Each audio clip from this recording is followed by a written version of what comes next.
Rahayu, Rahayu, Rahayu. Yang terhormat Ibu Kepala Sekolah SMP Negeri 1 Banjar yang pada kesempatan kali ini diwakili oleh Ibu Wakil Kurikulum. Yang saya hormati Bapak Ibu calon guru penggerak angkatan 10.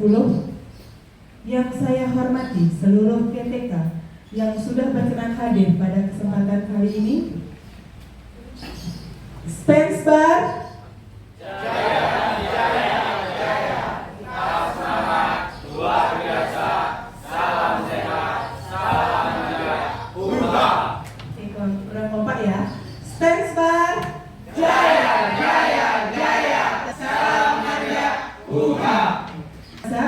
Karena berkat rahmatnya lah kita dapat berkumpul di sini dalam acara diseminasi aksi nyata implementasi budaya positif di sekolah oleh guru penggerak angkatan 10. Baik Bapak Ibu hadirin yang berbahagia, ada pun susunan acara pada pagi hari ini. Yang pertama, pembukaan meliputi menyanyikan lagu Indonesia Raya dilanjutkan dengan doa.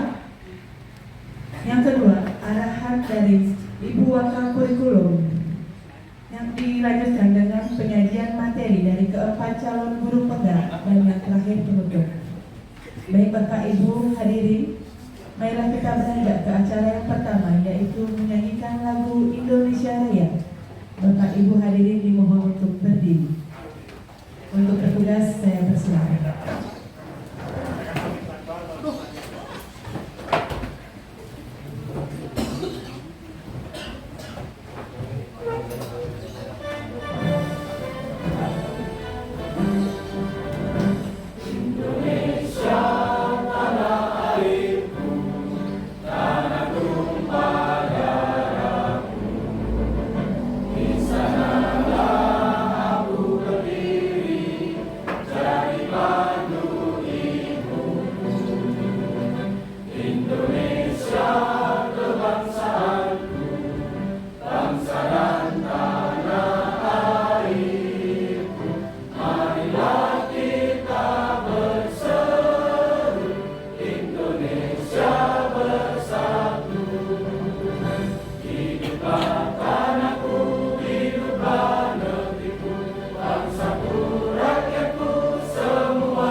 Bapak Ibu dimohon untuk tetap berdiri. Acara selanjutnya yaitu doa. Baik, untuk memulai kegiatan pada pagi hari ini ada baiknya kita berdoa. Berdoa menurut agama dan kepercayaan kita masing-masing. Berdoa dimulai. Bapak Ibu dipersilakan untuk duduk kembali. Itu arahan dari Ibu Wakil Kurikulum untuk Ibu Wakil dan terpaksa bersama.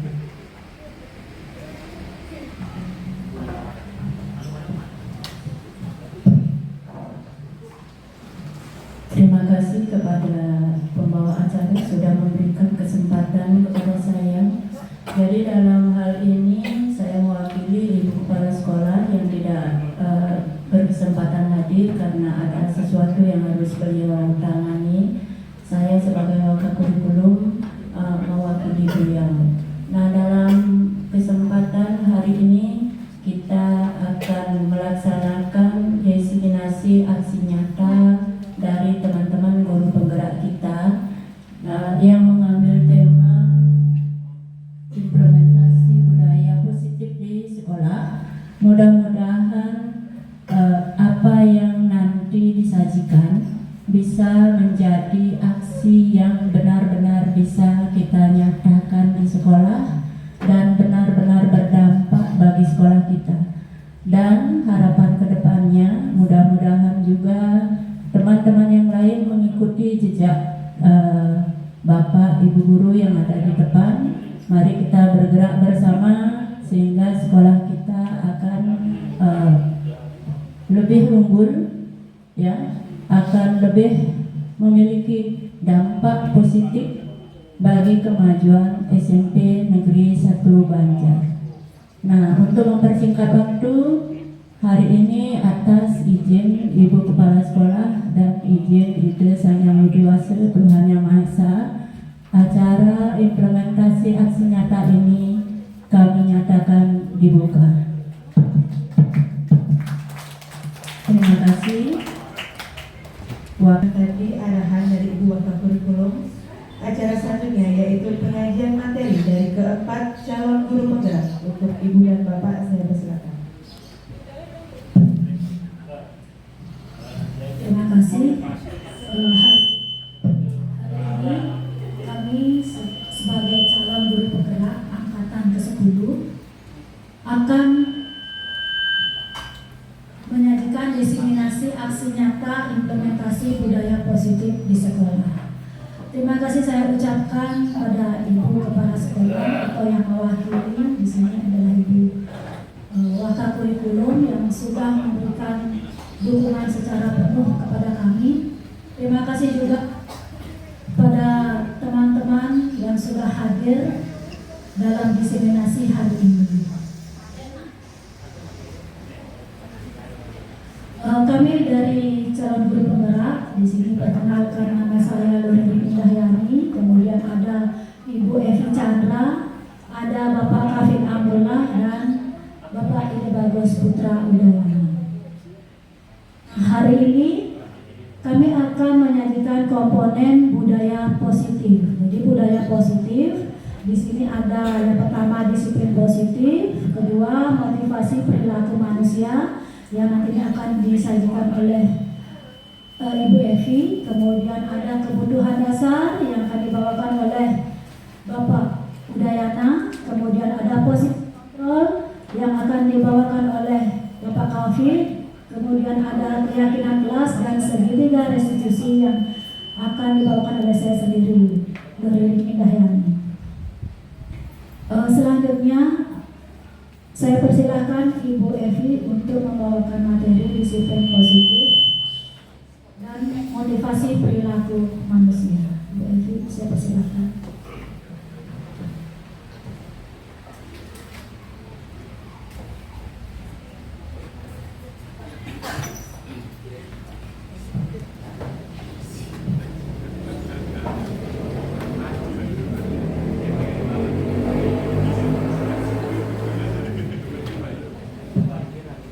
Assalamualaikum warahmatullahi wabarakatuh. Salam sehat untuk kita semua. Baik, terima kasih atas waktunya pada hari ini. Kami dari calon guru penggerak angkatan ke-10 akan melakukan diseminasi tentang budaya positif.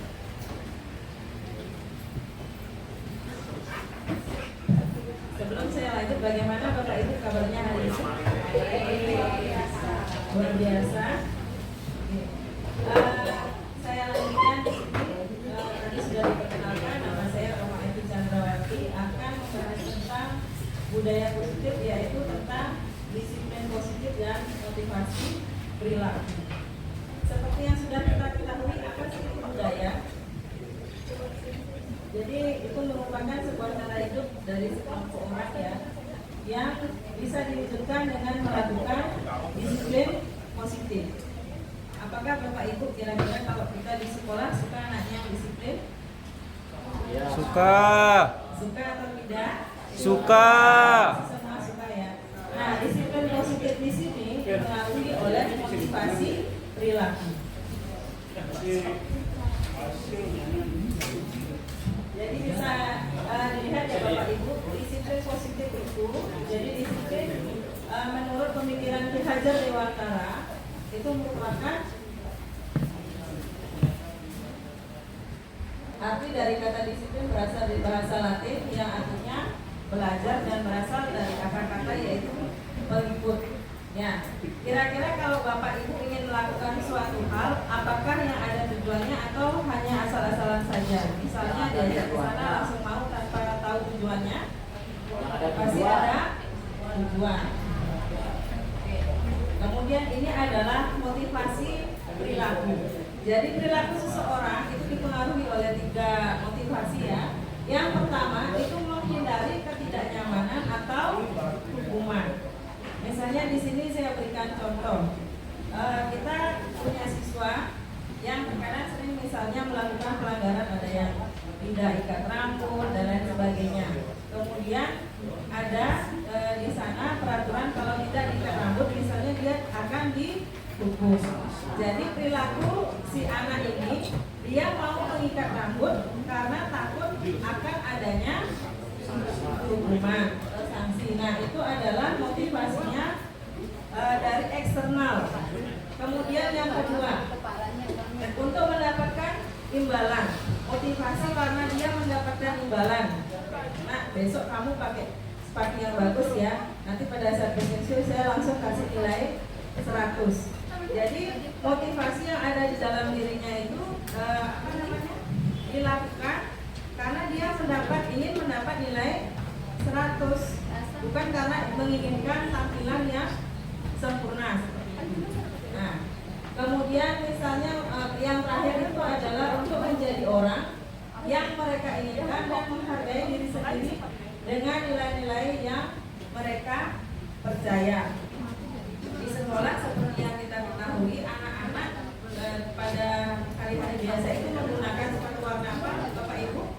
Warna hitam. Nah, mereka sudah mengetahui peraturannya dan ada konsekuensinya seandainya mereka tidak menggunakan hal tersebut.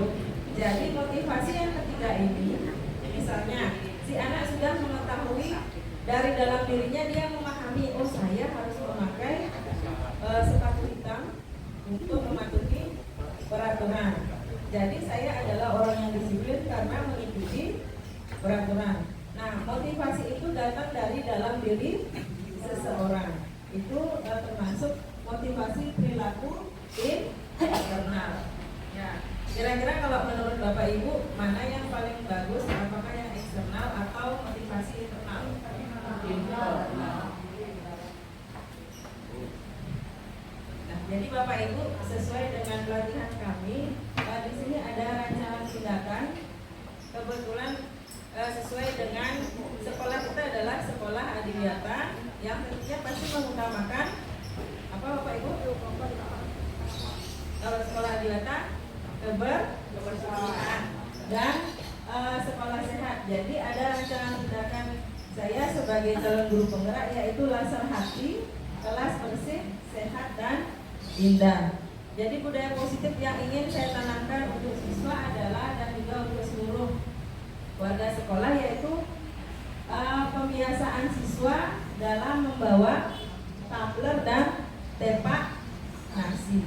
Sesuai motivasinya itu yang saya inginkan adalah bahwa siswa menyadari untuk menciptakan, mewujudkan sekolah yang bersih, sehat, itu bisa dilakukan dengan membawa tumbler. Jadi pada saat membeli makanan tidak ada lagi sampah plastik yang didapatkan dari misalnya botol kemasan air dalam bentuk botol plastik seperti ini.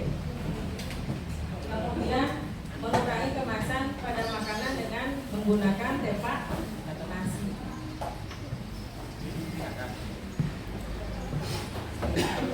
Baik Bapak Ibu, dari pemaparan saya tadi, sebagai seorang pendidik, apakah Bapak Ibu guru mengharapkan perilaku siswa termotivasi dari unsur intrinsik atau ekstrinsik?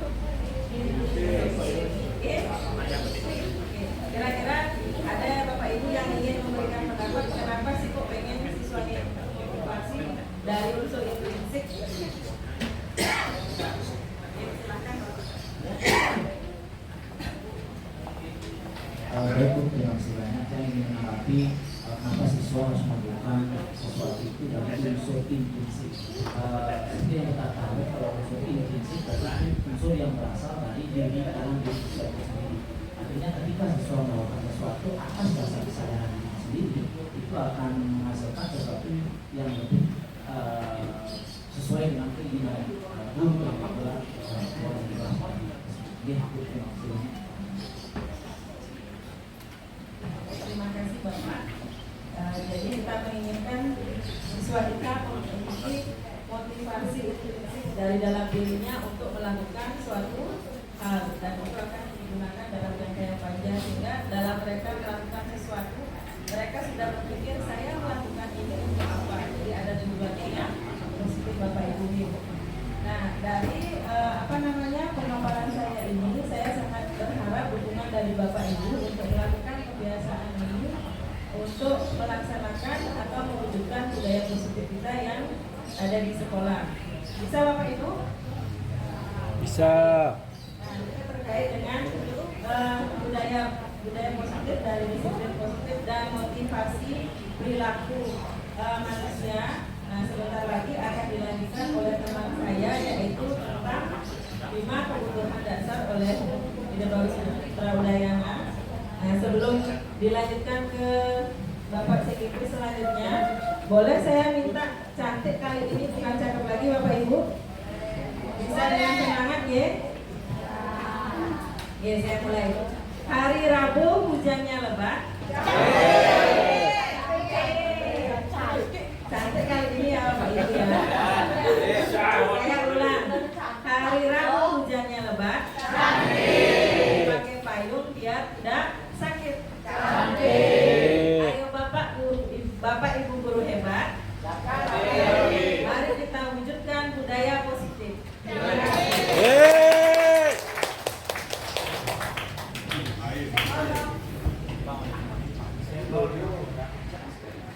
Untuk materi yang kedua yang saya bawakan sendiri, mohon maaf yang duduk karena tadi sudah dibuka dengan Bu Eki di depan, nanti ditutup juga dengan yang di depan. Oke, sesi berikutnya. Nah, pada kesempatan ini yang akan menyajikan yaitu tentang kebutuhan dasar manusia. Sebelum kita masuk ke materi pokoknya, perlu kita pahami sebagai makhluk ciptaan Tuhan yang paling sempurna, tentunya kebutuhan dasar itu yang utama. Adapun kebutuhan dasar manusia itu yang pertama itu ini dalam diagram ini ada penguasaan, kemudian kasih sayang dan rasa diterima, kemudian kesenangan, lanjut kebebasan dan bertahan hidup. Itu dari diagram yang mendasari 5 kebutuhan dasar manusia. Lanjut. Dari 5 kebutuhan dasar manusia, saya akan sajikan yang pertama itu adalah kebutuhan bertahan hidup. Bapak Ibu guru hebat, di dalam melaksanakan kehidupan sehari-hari, kebutuhan bertahan hidup atau survival adalah kebutuhan yang bersifat fisiologi. Untuk bertahan hidup, misalnya seperti kesehatan, rumah, dan makanan. Dalam artian itu sandang, pangan, dan papan. Ya, itu. Lanjut. Nah, kebutuhan bertahan hidup kita implementasikan di lingkungan sekolah kita. Itu salah satunya adalah seperti di gambar itu yang pakai ilustrasi, ada makanan 5 sehat, ya, 4 sehat, 5 sempurna, ya. Karena sekolah kita ada sekolah adiwiyata, tentunya setiap kegiatan baik yang di eksternal maupun internal itu wajib memenuhi kebutuhan dasar seperti kebutuhan bertahan hidup. Nah, di sana di paling atas ada makanan sehat itu, ada keluarga. Nah, karena bagaimanapun kebutuhan dasar manusia seperti kebutuhan bertahan hidup dimulai dari lingkungan sendiri, yaitu keluarga. Jika ini tidak terjamin dari keluarga, berikutnya tidak bisa akan maksimal berimbas ke sekolah. Kemudian ada papan di sana, rumah. Tentu sebagai insan cendekia, apalagi kita guru, paling tidak itu kita mempunyai tempat berteduh, yaitu rumah. Kalau rumah tidak punya, bagaimana kita akan melaksanakan kegiatan sehari-hari? Ya, kos saja juga punya rumah, kan ini. Kemudian di sana ada kesehatan. Nah, ini kesehatan. Kalau dari yang saya jelaskan, ada rumah, ada makanan sehat. Nah, tidak akan terwujud yang namanya jantung, kan begitu. Nah, jantung, kalau jantungnya tidak sehat, nah itu pertanda kita tidak sedang baik-baik saja. Lanjut, Bu. Nah, dari bertahan hidup kita lanjut ke kasih sayang dan rasa diterima. Ini merupakan hakiki kita sebagai manusia, apalagi guru, dalam kegiatan mengajar di sekolah. Tentunya kasih sayang dan rasa diterima ini tidak hanya kita saja sebagai guru, tapi juga kepada peserta didiknya. Jadi peserta didik, contohnya seperti Rajus, nah, di sana ya ada keluarga, ya. Kembali ke keluarga. Dalam hal ini itu kita sebagai orang tua di rumah tentunya berbagi kasih sayang dan diterima juga kasih sayang kepada anak kita, keluarga kita. Kemudian yang di sana ada guru dengan anak-anak, dengan peserta didiknya. Nah, ini interaksi kasih sayang ini tentunya akan menjadi sebuah komunikasi atau hubungan yang sangat penting. Sama seperti kita menjadi guru, terutama menjadi wali kelas, tentunya akan dinyatakan sebagai orang tua kedua selain orang tuanya di rumah, karena di sekolah kita juga sebagai orang tuanya. Tentunya dengan penuh kasih sayang, pasti kita tidak akan menjadi orang lain bagi anak peserta didik kita di sekolah.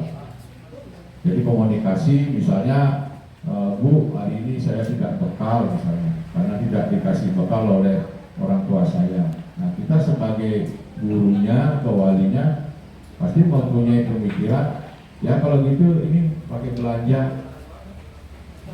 Ya, itu salah satu bentuk juga perhatian kasih sayang kita sebagai guru. Nah, kemudian jika siswa itu nanti mempunyai masalah, nah kita juga akan dicari oleh siswa kita dengan segala problemanya. Lanjut, Bu. Kemudian yang ketiga, penguasaannya, itu kebutuhan. Kemudian ada kemampuan. Kebutuhan ini meliputi keinginan untuk dianggap berharga. Bisa membuat perbedaan, bisa membuat pencapaian, kemudian kompeten, kemudian diakui, dihormati. Nah, ini meliputi self extreme dan keinginan untuk meninggalkan pengaruh. Lanjut. Yang langsung aja ke contohnya. Nah, seperti itu. Contohnya bagaimana kalau di sekolah? Nah, itu yang contohkan di gambar itu ada guru dengan siswanya di kelas. Pada saat kita memberikan umpan balik atau pertanyaan, siswa itu bisa menjawab. Nah itu kita berikan penghargaan di sana. Walaupun jawabannya itu mungkin tidak benar menurut temannya, tidak sesuai dengan di buku, tetapi kita hargai. Nah itu juga membuat dia menjadi kebutuhan, kemudian pengakuan atas kemampuannya. Nah ini yang kadang-kadang menjadi tantangan kita sebagai pendidik, terutama sebagai guru, di saat kita melakukan interaksi tanya jawab kepada siswa. Apalagi kita di kurikulum Merdeka ini berdiferensiasi, kita berbagi metode, kemudian dari segi penyajian materi yang menarik, kolaborasi, inovasi, nah itu. Jadi penguasaan teknologi juga karena siswa kita yang berbeda, yang berprogram ini ada yang kemampuannya dia IT, tetapi secara materi pelajaran dia masih lemah. Nah ini perlu kita sikapi bersama. Kemudian ada juga yang mendapatkan penghargaan sebagai bintang kelas misalnya. Nah pada saat ini Bapak Ibu sedang sibuk membuat rankingan, kemudian raport, menyisir juga siswa-siswa yang mempunyai prestasi baik internal atau akademis dan non akademis. Nah ini perlu kita sikapi di sini, jangan sampai nanti siswa yang non akademisnya lemah, tetapi secara akademis dia maju. Nah, ini juga perlu kita mendapatkan pengakuan di sana kepada siswa. Kemudian yang terakhir itu adalah winner. Winner itu piala, juara dia. Nah ini juga mengimbas kepada siswa yang lainnya, jangan sampai nanti siswa yang berprestasi baik akademis maupun non akademis ini dia hanya untuk kepentingan dirinya, tetapi dalam hal ini dia mewakili lembaga yang dalam hal ini sekolah kita. Nah ini harus berimbas juga kepada siswa yang lainnya. Terima kasih. Lanjut. Nah kemudian yang keempat, ada kebebasan, kebutuhan akan pilihan. Di sini kebutuhan akan kemandirian, kemudian otonomi memiliki pilihan dan mampu mengendalikan arah hidup seseorang. Yang langsung aja ke contohnya. Nah di sana ada blended learning. Nah di sana waktu materi mungkin waktu saat kita moderasi banyak yang tidak menyikapi bahwa ada model metode di pembelajaran itu yang banyak. Salah satunya blended learning. Nah blended learning ini pada saat kegiatan sekolah sedang sedang padat, ada penilaian, kemudian ada kegiatan sumatif yang mana kita harus dari pihak kurikulum akan menyampaikan pelajaran lewat daring misalnya. Nah, ini blended learning ini mungkin salah satu model metode yang bisa dipakai nanti. Salah satunya di daring itu dengan classroom misalnya nanti. Nah di sini artinya kebebasan, walaupun dia belajarnya di rumah, tetapi kebebasan dalam hal memilih nanti model pembelajaran oleh bapak ibu gurunya itu. Disinilah salah satunya kita sikapi dengan blended learning. Karena blended learning ini di era teknologi yang modern ini sudah tidak asing lagi sebenarnya. Seperti contoh di kelas 9 misalnya, karena 8 bulan aktif belajarnya di sekolah itu kalau cari 1 tahun pelajaran itu 2 semester masih kurang sebenarnya.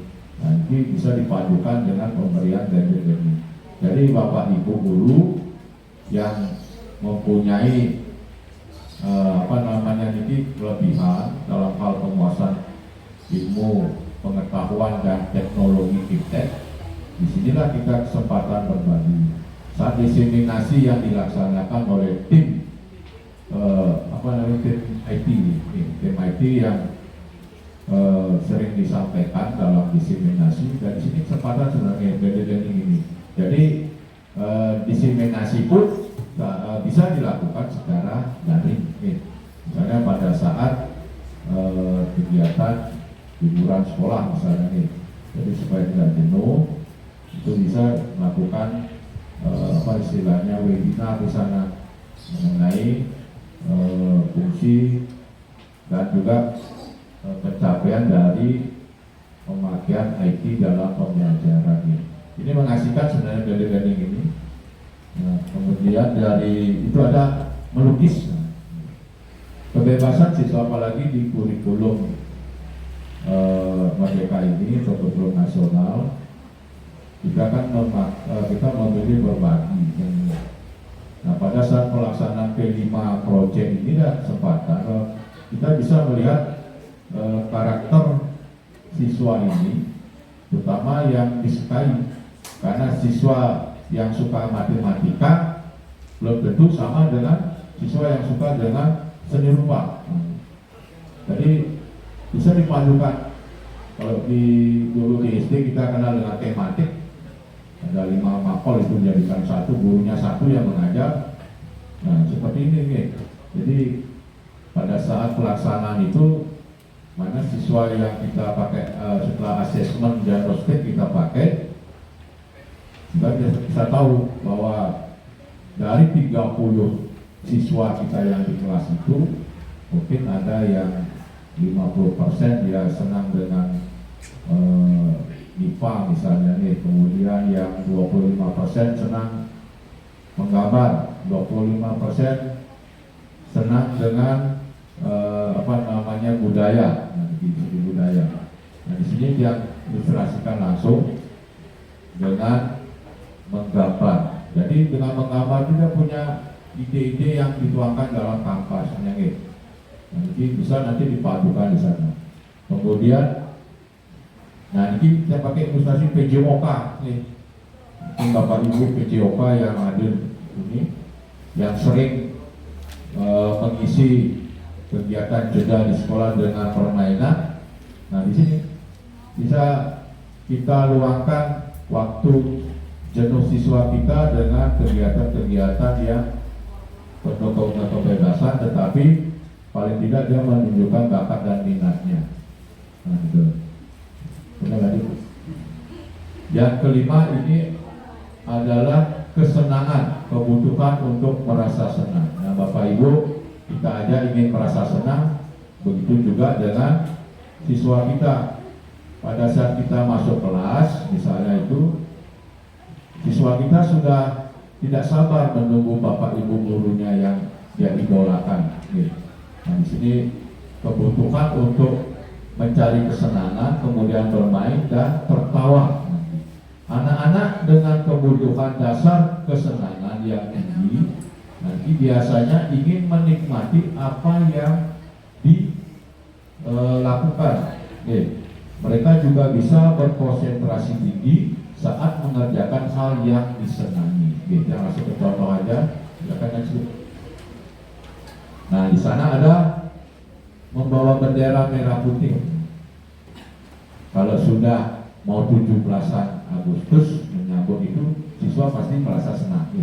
Bukan siswa senang, kita aja juga senang sebagai gurunya menyiapkan kegiatan-kegiatan yang berhubungan dengan HUT kemerdekaan. Kemudian pada saat kegiatan ulang tahun sekolah, kemudian kegiatan pada saat perpisahan yang tanggal 10 ini kita akan melaksanakan graduation.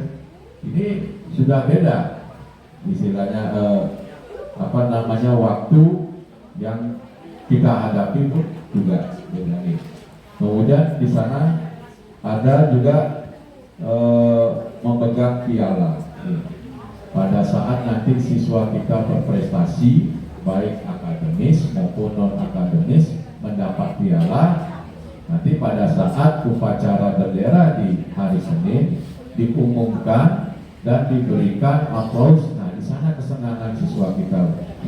Jadi teman-temannya yang lain ikut menyaksikan, siswanya mendapat juara untuk lomba sains, kemudian ada OSN, kemudian ada yang non akademis pencak silat, kemudian pramuka dan yang lain-lainnya.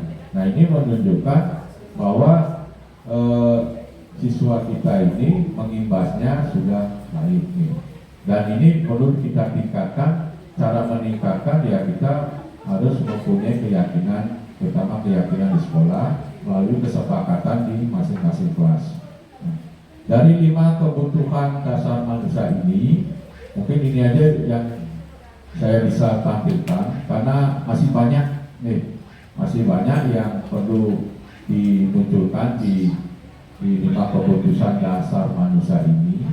Yang terpenting kami dari calon guru penggerak ini ingin berbagi apa yang kami dapatkan di materi di Lokakarya maupun dari webinar atau daring yang kami ikuti ini, kami akan berbagi kepada teman-teman guru di SMP Negeri 1 Banjar. Nah, dari 5 kebutuhan dasar manusia ini, saya ingin juga meminta kepada Bapak Ibu untuk memberikan pertanyaan mengenai 5 kebutuhan dasar ini. Mungkin karena Tiang adalah guru bahasa Bali, mohon maaf ini Tiang bukan membuat aturan enggak.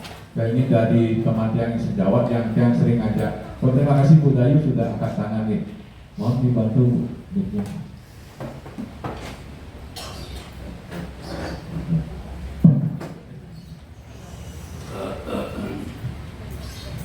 Perkenalkan diri, nama Ida Alif Haryani, niki MGMT Bahasa Bali. Pemaparan Bapak nike sampun becik.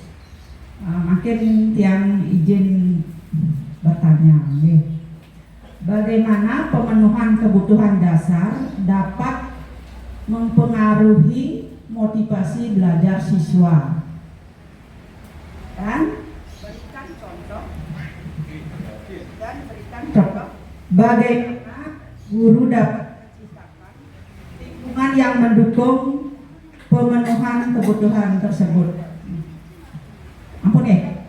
Sampun Bosyo, bagus sekali. Berikan nomor tepuk tangan untuk semangatnya ini, karena bagaimanapun 5 kebutuhan dasar manusia ini adalah salah satunya adalah kepuasan dan kebebasan.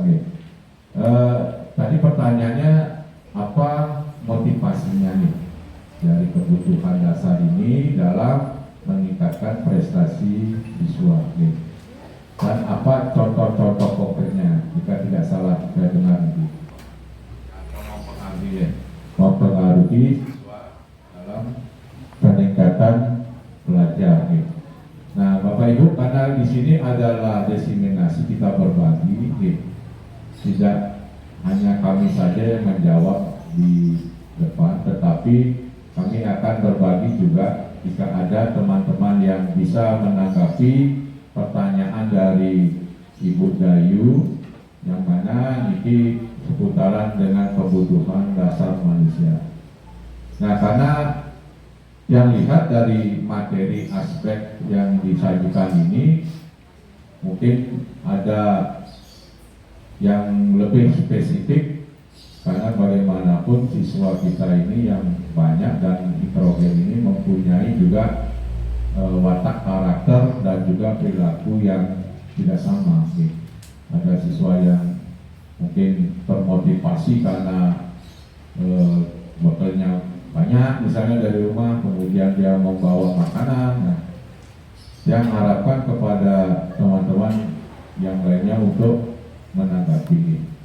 Terus silakan angkat tangan. Terima kasih Tom.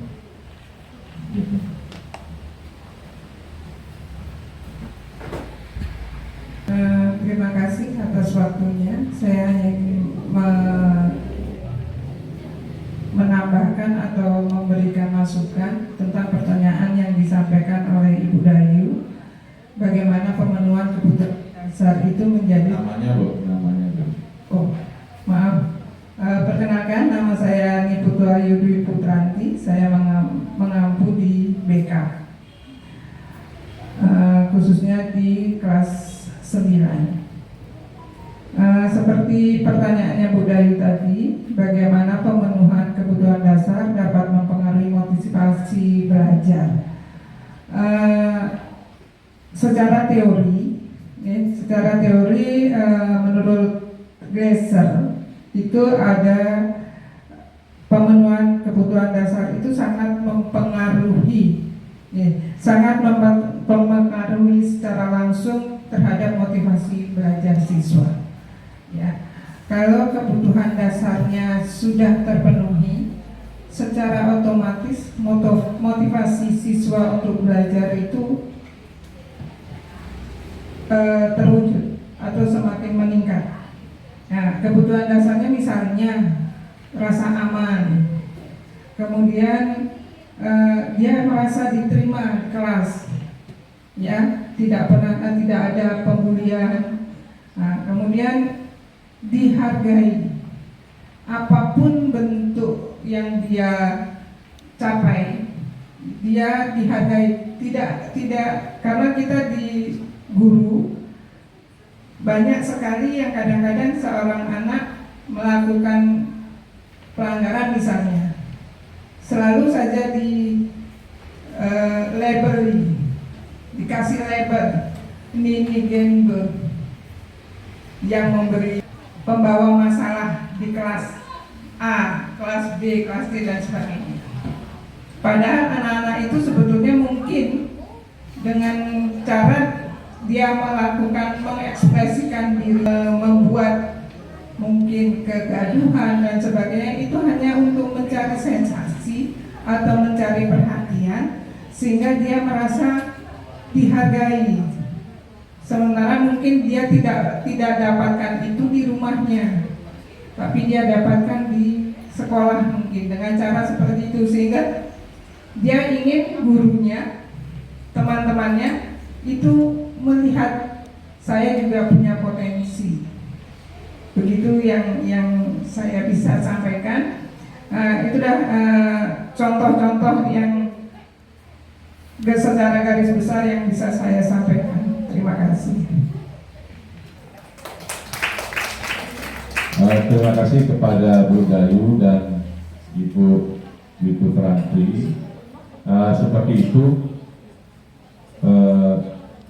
permasalahan maupun solusi ataupun jawaban yang bisa kita terima. Mohon maaf karena waktu yang kasih dari penyajian materi yang tampilkan. Nanti pada saat kita akan destinasi berikutnya, kita akan lebih banyak di sini untuk berinteraksi. Akhir kata, semoga apa yang sampaikan di materi kebutuhan dasar manusia ini dapat menjadi inspirasi, kemudian dan motivasi semangat kita sebagai pendidik nantinya yang diimplementasikan kepada peserta didik. Yang akhiri dengan Palma Santi, Om Santi Santi Santi Om. Tepuk tangan. Penyaji berikutnya akan kami sampaikan, serahkan kepada Bapak Kapit. Terus Pak.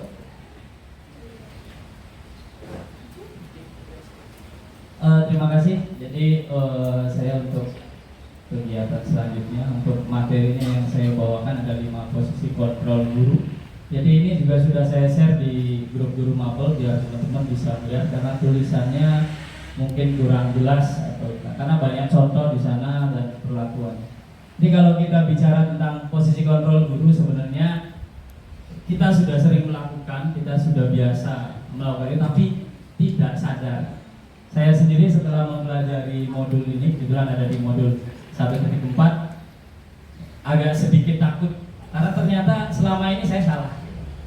Jadi sebelum saya mengetahui ini, sebelum mempelajari ini, bahwa saya apa yang sudah saya lakukan kepada siswa itu menurut saya udah benar.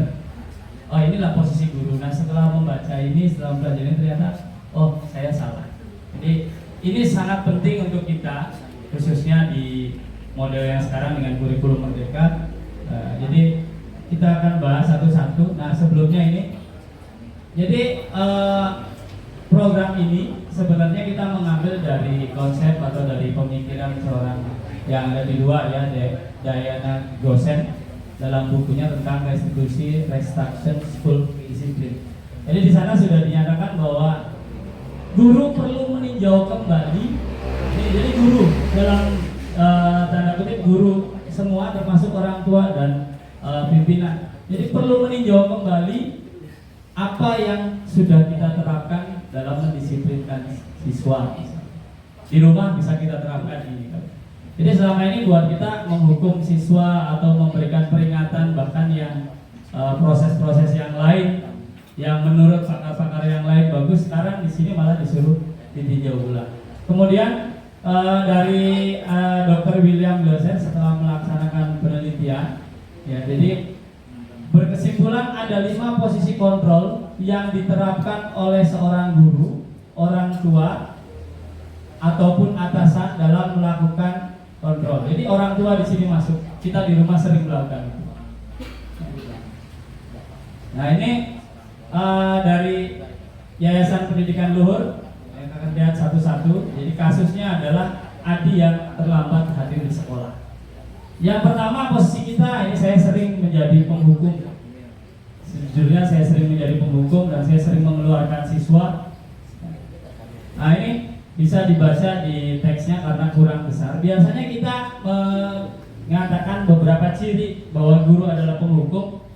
Kita punya aturan sendiri, bukan hasil kesepakatan atau keyakinan kelas, tapi kita punya aturan sendiri.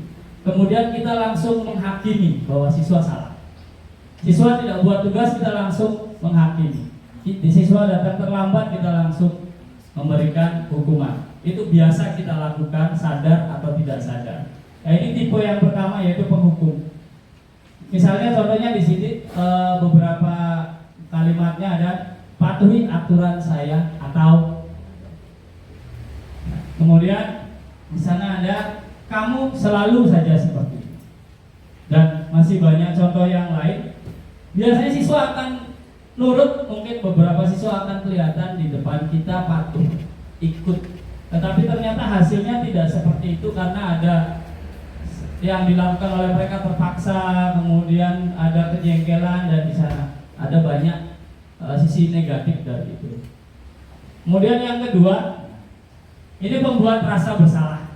Kita tidak marah, kita tidak memarahi, tidak menghukum siswa.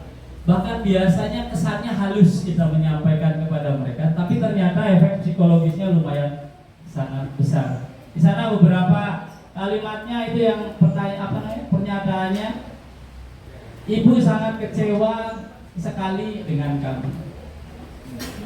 Kok kamu seperti ini? Seakan-akan bahwa kita bahasa kita halus kok. Saya sudah nggak marah-marah kok, tapi ternyata ada efek psikologis bahwa mereka merasa bahwa diri mereka bersalah. Ini di sini hasilnya ada, nanti bisa dibaca kembali, sudah saya share screen-nya. Jadi sadar tidak sadar kita menyatakan itu dengan siswa.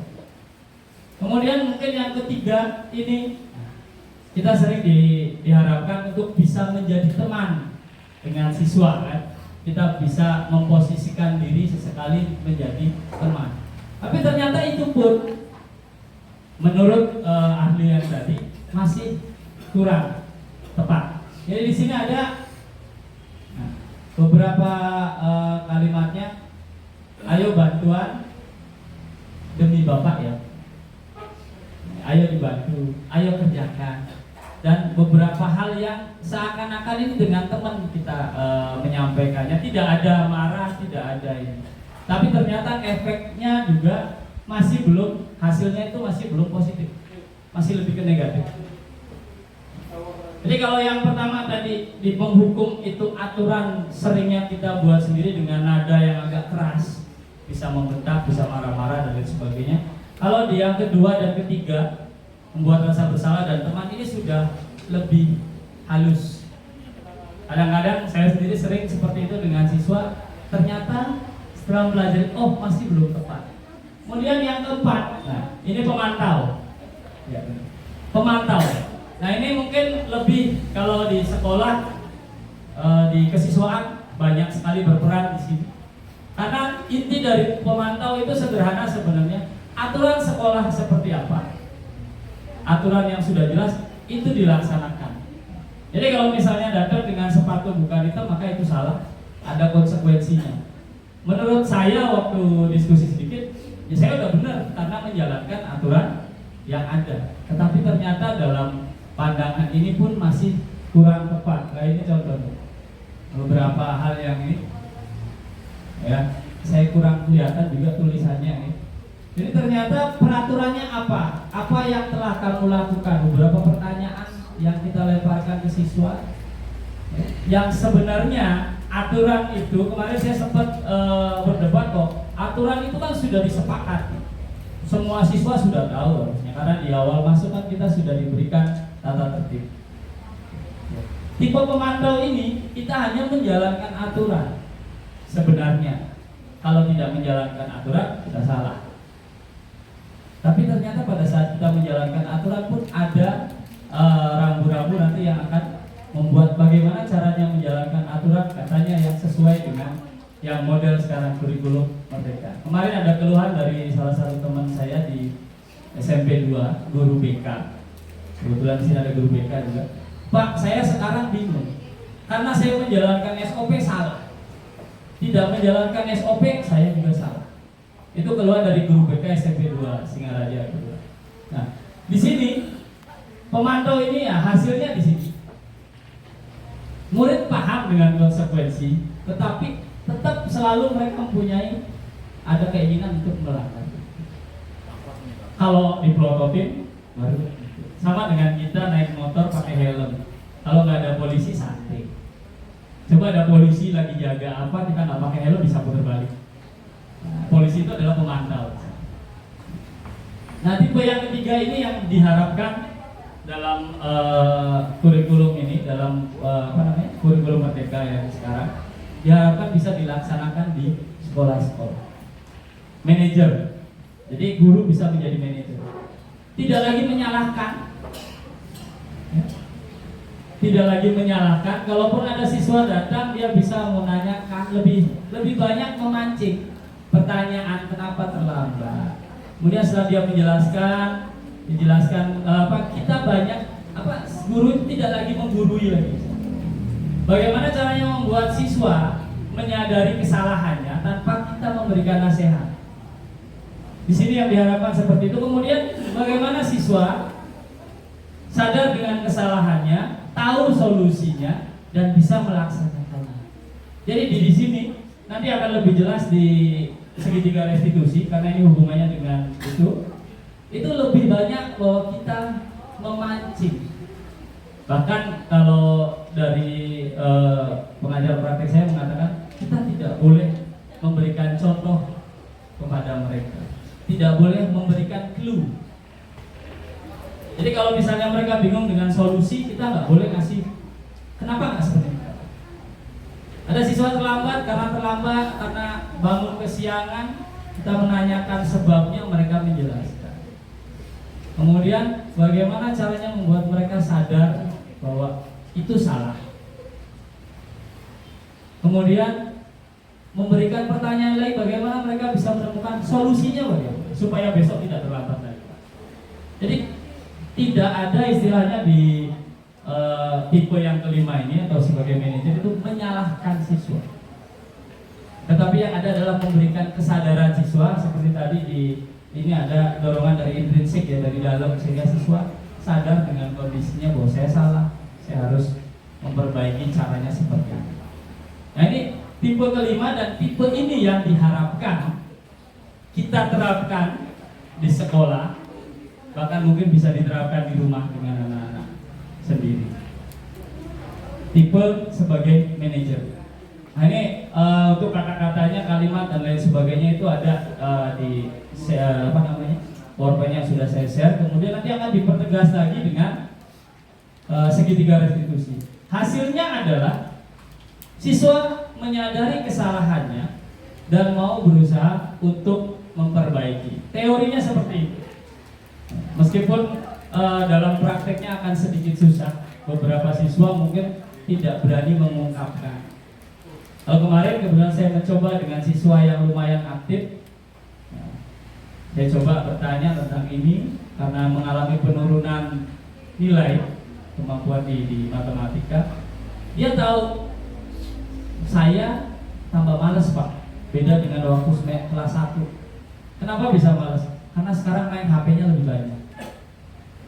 Akhirnya dia mengungkapkan sendiri masalahnya, solusinya bagaimana, dia sendiri yang mengungkapkan solusinya begini.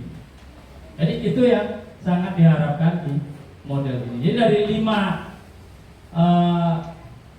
tipe kita, mungkin Bapak Ibu boleh nanti mengungkapkan saya lebih sering di mana. Kalau saya pribadi secara jujur saya lebih sering berada di tipe ini, penghukum di pelajaran matematika, kemudian berusaha ke sini menjadi teman, dan dulu kalau sekarang karena saya tidak di kesiswaan, saya lebih sering ke sini, ke mata. Kalau sekarang lebih ke penghukum dan berusaha untuk menjadi teman. Belum sampai ke sini. Saya pribadi. Mungkin nanti Bapak Ibu boleh kalau mau mengungkapkan, oh saya seringnya di sana Pak. Atau mungkin sudah ada yang biasa di posisi manajer.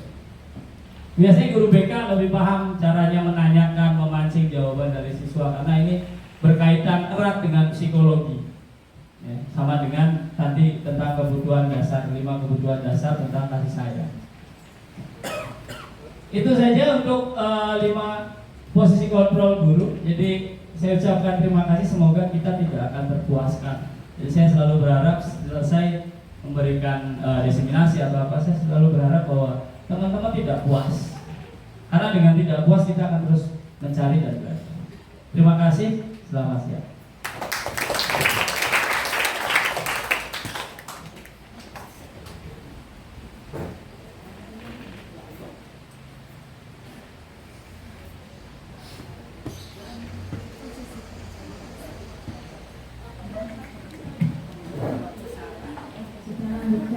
Materi berikutnya adalah keyakinan kelas dan segitiga restitusi.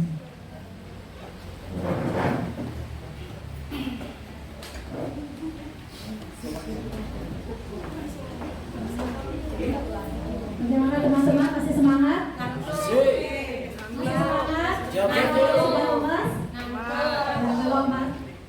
ada yang ngantuk, ada yang sudah lemas, kita sedikit sebenarnya untuk menambah semangatnya. Ya. Jadi kata kuncinya di sini saya akan berikan adalah tepuk. Jadi saya contohkan, tepuk 1, tepuk 1, tepuk 2. Nah, seperti itu contohnya ya. Jadi kata kuncinya adalah tepuk. Ya, semangatnya dong ya.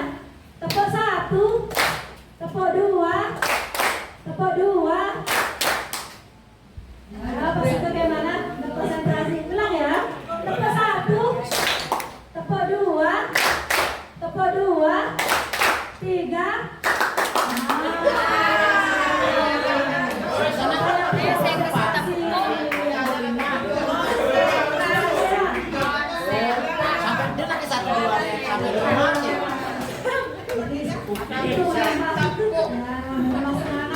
Konsentrasinya mana?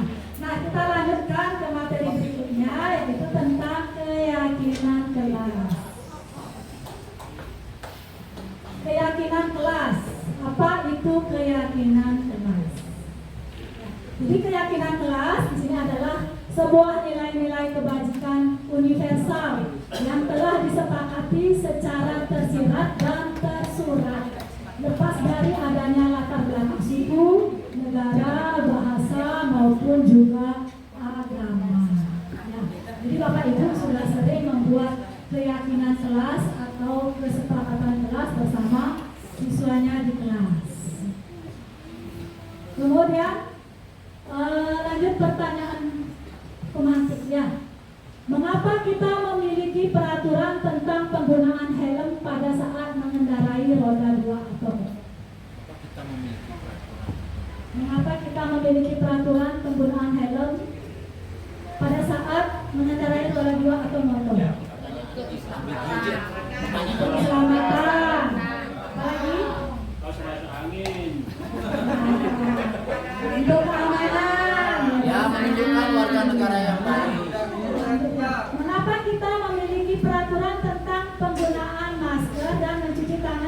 saat agar kesehatan untuk kesehatan. Ya, jadi keamanan, keselamatan, kesehatan itu merupakan nilai-nilai keyakinan.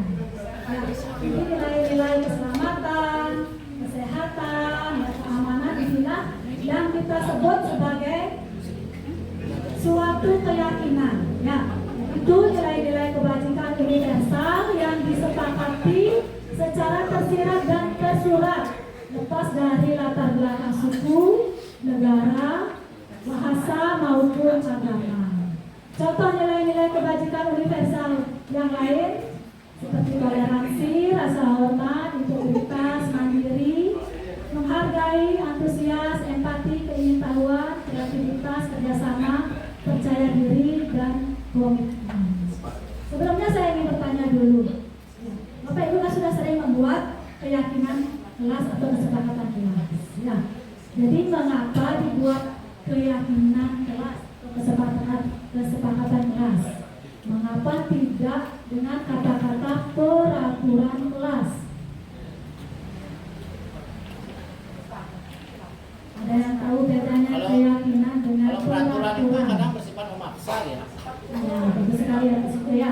Kalau peraturan itu katanya bersifat memaksa, biasanya dibuat sepihak, ya. Ada sanksi-sanksi, biasanya ada hukuman, ya.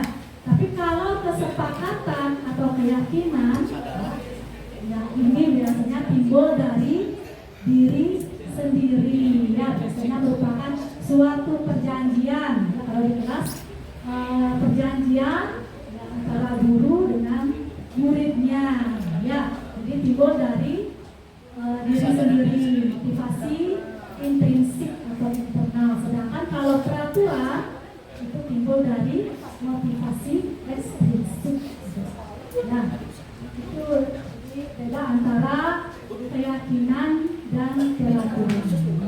Lanjut, pembentukan keyakinan kelas. Ya. Jadi keyakinan kelas ini bersifat lebih abstrak daripada peraturan yang lebih rinci dan konkret. Ya. Keyakinan kelas berupa pernyataan universal. Pernyataan keyakinan kelas senantiasa dibuat dalam bentuk positif. Ya. Jadi misalnya dari pendapat siswa misalnya jangan membuang sampah sembarangan. Seperti itu kalimatnya kalimat positif apa negatif? Negatif ya. Jadi usahakan itu menggunakan kalimat-kalimat positif. Misalnya menjaga kebersihan kelas. Ya, menggunakan kalimat-kalimat positif. Kemudian keyakinan kelas hendaknya tidak terlalu banyak sehingga mudah diingat dan dipahami oleh semua warga kelas. Jadi, keyakinan kelas itu biasanya terdiri dari 3 sampai 7 prinsip atau keyakinan. Ya. Kalau melebihi itu biasanya sulit untuk dipahami, sulit untuk dihafal oleh siswa, sehingga membuat keyakinan kelas tersebut tidak efektif di kelas. Jadi susah untuk ditaati. Ya, jadi kalau misalnya ada pendapat-pendapat dari siswa itu kita terima, kita tampung, ya, kita terima, kemudian kita kerucutkan lagi menjadi satu payung dari mana yang bisa dijadikan satu payung, dikerucutkan sehingga atau dirangkum ya, sehingga menjadi lebih simple, ya, lebih sederhana, ya. Jadi kalau bisa keyakinan kelas itu 3 sampai 7 keyakinan sehingga siswanya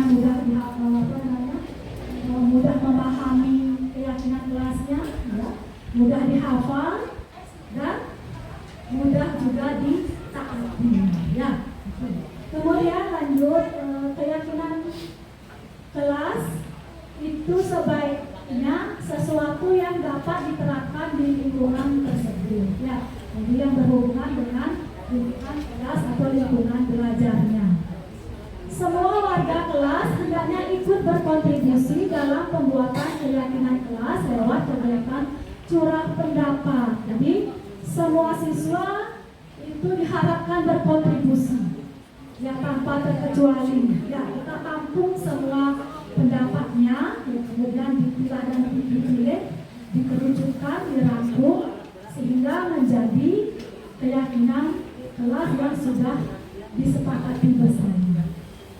Kemudian bersedia meninjau kembali keyakinan kelas dari waktu ke waktu. Ya. Jadi jika dirasa sudah tidak efektif lagi, itu bisa dirubah sewaktu-waktu, tetapi dengan kesepakatan bersama juga. Ya. Jadi bersama siswa ya, dan guru, apakah ini masih efektif atau perlu dilanjutkan atau bagaimana. Kalau dirasa kurang efektif bisa diperbaiki atau dirubah, tetapi dengan catatan dengan kesepakatan bersama juga.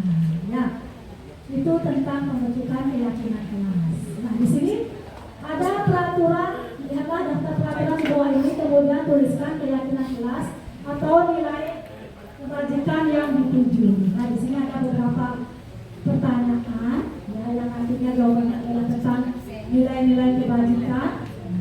Nanti bisa dijawab di dalam hati atau di dalam korek. Ya. Yang nomor 1, kembalikan barang ke tempatnya. Di sini nilai-nilai apa yang terkandung pada pertanyaan kembalikan barang pada tempatnya.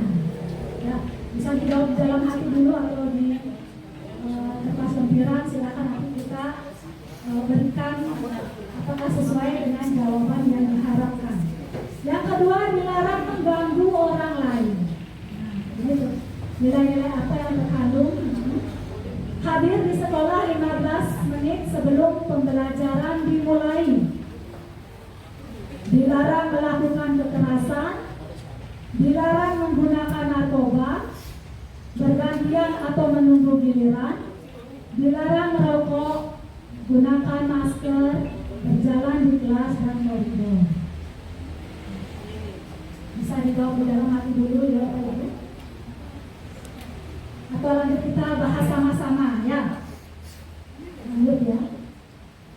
Kembalikan barang ke tempatnya. Di sini nilai yang terkandung apa? Nilai kebajikannya adalah ya, siswa dituntut untuk bertanggung jawab semuanya. Kemudian dilarang mengganggu orang lain. Ada apa di sana? Saling menghormati. Ya, dengan kita mengganggu orang lain, berarti kita otomatis saling menghormati. Nah, hadir di sekolah 15 menit sebelum pembelajaran dimulai. Nah, di sini menghargai orang lain dan apa? Komitmen. Kemudian dilarang melakukan kekerasan. Di sini adalah keamanan dan saling menghormati. Kemudian dilarang menggunakan narkoba. Nah, kesehatan, bergantian atau menunggu giliran. Nah, menghormati orang lain dan berempati. Dilarang merokok. Ya, kesehatan dan menghormati orang lain. Biasanya juga yang mengganggu itu juga ya, termasuk ke nilai menghormati orang lain. Kemudian gunakan masker, kesehatan dan keamanan, berjalan di kelas dan koridor, keamanan dan keselamatan. Ya, itu ya Bapak Ibu. Lanjut. Prosedur pembentukan keyakinan sekolah atau kelas. Di sini ada yang Ibu dapat diketahui ya, mempersilakan warga sekolah atau murid-murid di sekelas atau di sekolah untuk bercurah pendapat tentang peraturan yang perlu disepakati di sekolah atau di kelas.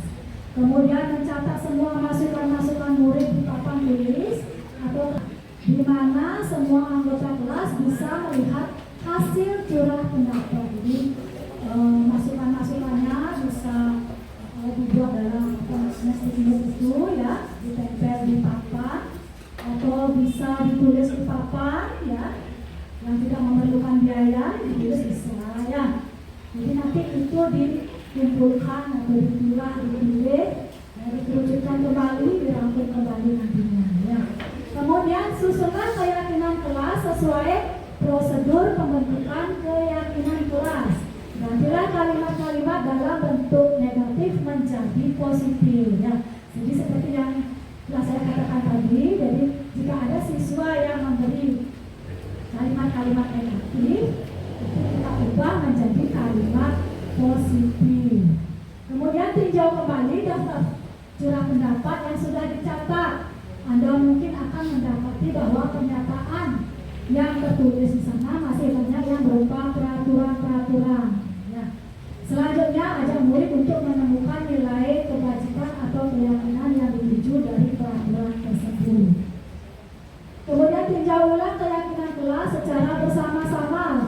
Sebaiknya keyakinan kelas berkisar antara 3 sampai 7 prinsip atau keyakinan. Bila mana terlalu banyak, maka warga kelas akan sulit mengingatnya dan akibatnya sulit untuk dijalankan. Ya, jadi seperti yang sudah saya jelaskan, ya.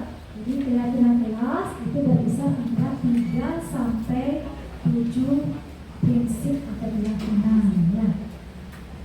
Setelah keyakinan kelas selesai dibuat, maka semua warga kelas dipersilakan meninjau ulang dan menyetujuinya, termasuk guru dan semua warga murid. Ya, jadi termasuk gurunya ya menyetujuinya. Bagaimana anak-anak setuju? Kalau mereka bilang setuju, berarti keyakinan tersebut sudah disepakati. Ya, keyakinan sekolah atau kelas selanjutnya bisa diletakkan di dinding kelas. Jadi untuk mengingat setiap harinya ya, dengan sering melihat keyakinan kelas yang sudah dibaca otomatis akan selalu diingat oleh siswa.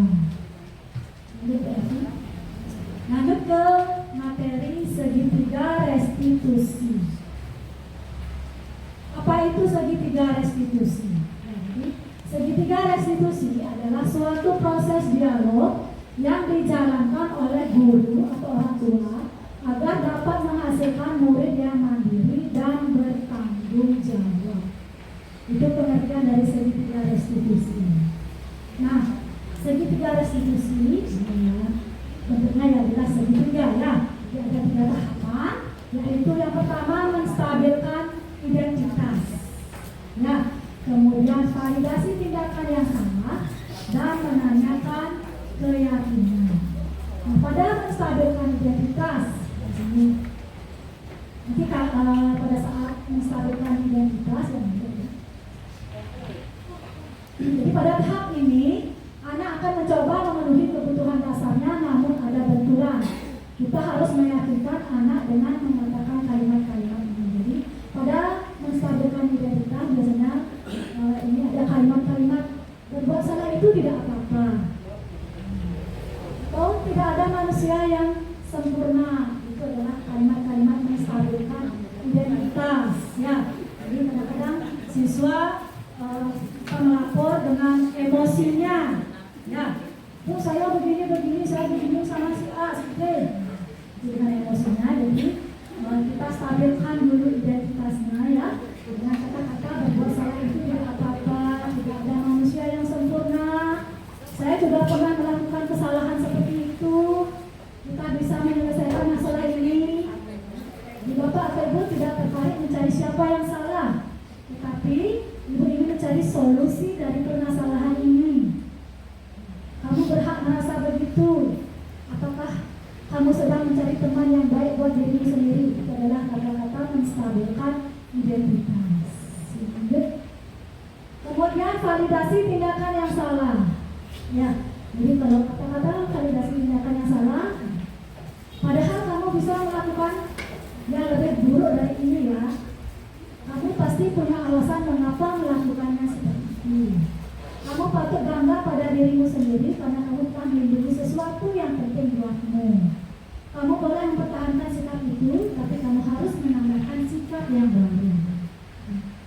Kemudian menanyakan keyakinan. Ya, ini kata-kata yang perlu dicantumkan adalah apa yang kita percaya sebagai sebagai kelas, apa nilai-nilai umum yang sudah disepakati, ya. Jadi ditanyakan lagi keyakinan kelas yang sudah dibuat, apa bayangan kita tentang kelas yang ideal, kamu mau menjadi era seperti apa, ya. Itu tentang tahapan segitiga restitusi, ya. Jadi kalau Bapak Ibu bisa menerapkannya bersama murid atau di kelas, itu enak sekali ya Bapak Ibu. Ya, tidak perlu lagi memarahi siswa dengan mata melotot, ya. Tidak perlu lagi memarahi siswa dengan dekak-dekik atau emosi, ya. Karena itu sudah tidak zamannya lagi, ya. Sekarang penyelesaian masalah ke siswa adalah dengan menggunakan segitiga restitusi. Di sini saya akan berikan video tentang penerapan segitiga restitusi. Ya. Mungkin bisa dicari bagian yang penerapannya.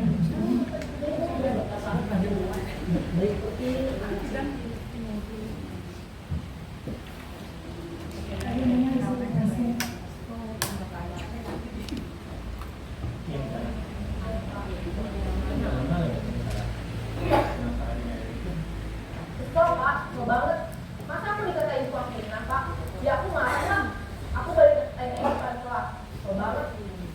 Oh begitu, ya pasti kamu marah dan kesal.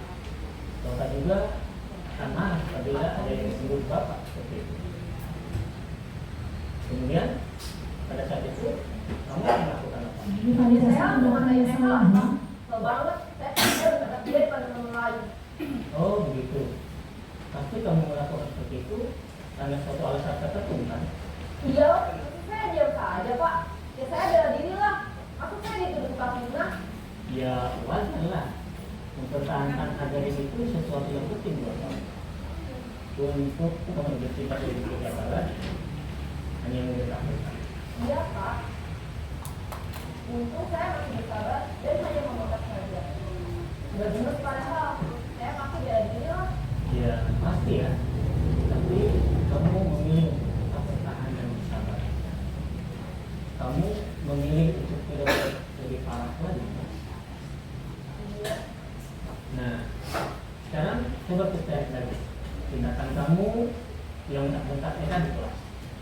Tindakan kamu itu kira-kira sesuai dengan keyakinan kelas atau prinsip kamu tidak?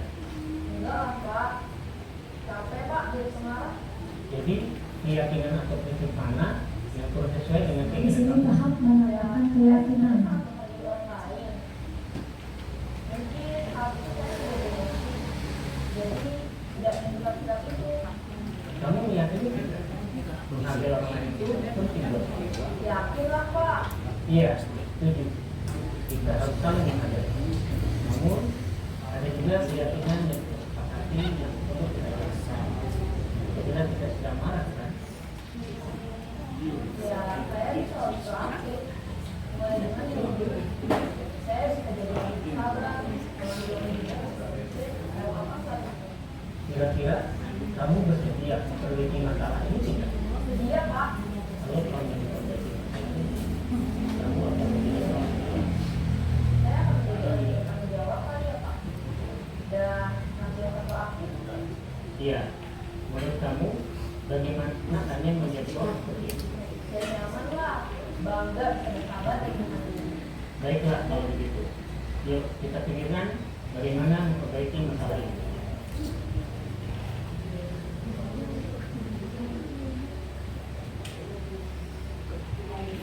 Ya, seperti itu contoh penerapan segitiga restitusi. Ya. Jadi siswa yang memiliki masalah, siswa juga yang akan mencari solusinya. Ya, jadi kita hanya memediasi ya, dengan pertanyaan-pertanyaan tentang ya, keyakinan kelas yang sudah disepakati. Ya. Jadi cara penyelesaiannya adalah dengan menggunakan tahapan segitiga restitusi. Sudah jelas Bapak Ibu? Sudah. Mungkin ada pertanyaan yang ingin disampaikan tentang keyakinan kelas dan juga segitiga restitusi.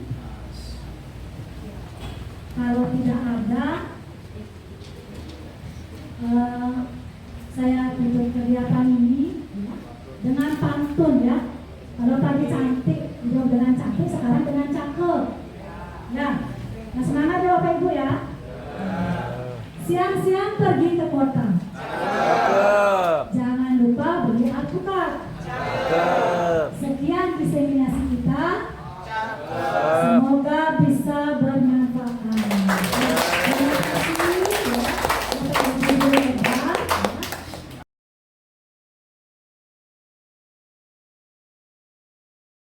Om Santi Santi Santi.